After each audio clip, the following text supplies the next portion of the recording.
Israel's Prime Minister reaches out to Pope Leo XIV a day after a deadly church attack in Gaza. On X, the Prime Minister's office posted this message saying that Mr. Netanyahu expressed Israel's regret for the tragic incident in which stray ammunition accidentally struck the Holy Family Church in Gaza.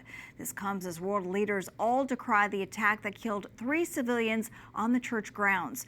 EWTN Vatican correspondent Paola Flynn has more on the conversation between the Pope and the Prime Minister and how the Church is responding in Gaza. Good evening, Tara. This morning, the Holy Father received a call from Israeli Prime Minister Benjamin Netanyahu, during which he renewed his appeal for negotiations and ceasefire in Gaza.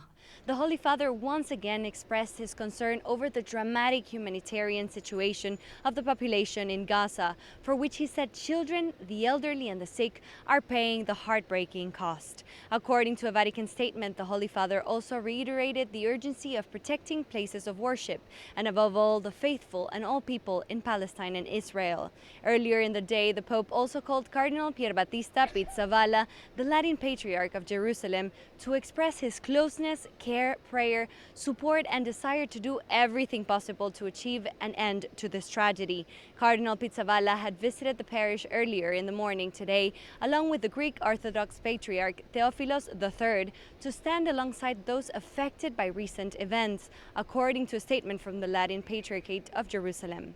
They partner with humanitarian groups to deliver hundreds of tons of food, first aid kits and medical supplies for Christians and other families in Gaza, and to ensure the evacuation of those injured in the attack to medical facilities outside of Gaza for treatment. The Cardinal shared in an interview with Vatican News that during their phone call, Pope Leo repeatedly stated that it is time to stop this slaughter and that what has happened is unjustifiable.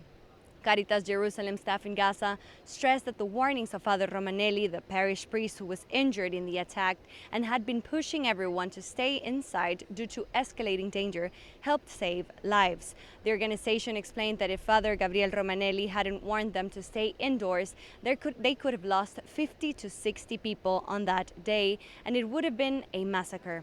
Separately, the patriarchs and heads of churches in Jerusalem also released a joint statement to express their solidarity with people sheltering in the Gaza Catholic parish and to denounce the desecration of holy sites. The church leaders assured the community in Gaza of their prayers and called upon the international community to push for an immediate ceasefire that leads to an end to the war. In Rome, Paola Flynn, EWTN News Nightly.